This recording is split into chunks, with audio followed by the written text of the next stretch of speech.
Hello, welcome back to the Root Network. My name is Pastor Archie Collins. I'm the senior pastor here at World Changers Church Houston, and I have with us today a special guest. Kara Anderson is with us. Hey, Kara, how you doing? Good. How are you? All right. Thank you for having me. Well, today we had a specific topic that we've kind of run across a lot in our church, and we're running across it a lot just in America, and I'm sure it's something that's dealt with all around the world, and that's the issue of suicide. And suicide, we understand, has its roots in hopelessness. And many people don't understand that there's a danger in finding ourselves getting to a place of hopelessness and definitely remaining in that place of hopelessness.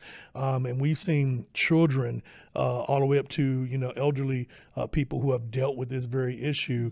And so we just kind of want to just kind of have an open discussion about it amongst ourselves and about, what we've seen and what God has to say about it. I think you're exactly right. It probably has its roots in the whole law-based, I have to perform. Yeah. And so a performer puts on the best costume, they put on the best makeup, and they put on the best show, as a result. And that's deep. And we show up at church and we put on the best show, but when I don't have the strength to put on the face, to put on the clothes, to put on the front, I know I'm not going to put on the best show. Yeah. And to your point, I'm ashamed. Yeah. Because I don't look my best. Yeah. I don't feel my best, not realizing it's not about any of that. It is literally come as you are. Yeah. So if you come nappy hair or knotted hair from my other brothers and sisters in the Lord, and you come into the place and your clothes ain't the best and you look disheveled, that's what the house of God is for. Yeah.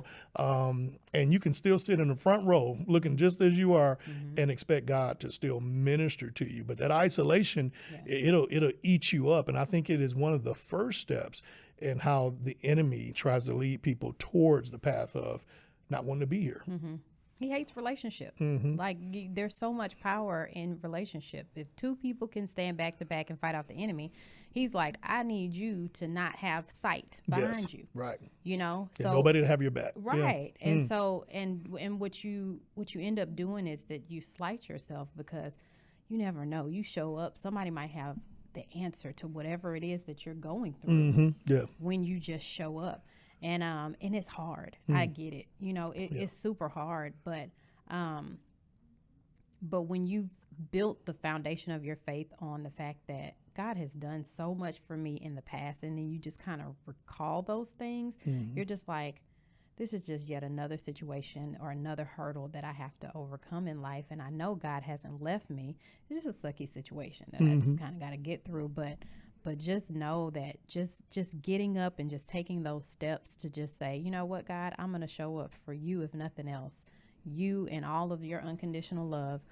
And then I'll be ready to receive whatever it is that you have for me once I get there. Yeah, exactly. And the key word I heard, it was a lot of what you said, but show up. Yeah. I'm going to show up because he's showing up, and I'm going to expect him to keep showing up. Yeah. And then I'm going to keep showing up to get more and more of who he is versus staying away. Yeah. Staying away is the wrong decision to make. Don't stay out of his presence. Don't stay away from other believers. Combat isolation by simply making the decision to show up and consistently show up. And the results of his goodness showing up in your life, it'll happen. Yeah. Thank you so much for watching the Root Network with us on today. We're so glad to be able to share how to be fruitful from the root to the fruit in every area of your life. Make sure that you like this, that you share this, that you subscribe to this so that you can continue to help us spread this gospel of grace and this ability to be fruitful all over the world. Again, remember, you're victorious, and we thank God for you. We'll see you next time on the Root Network.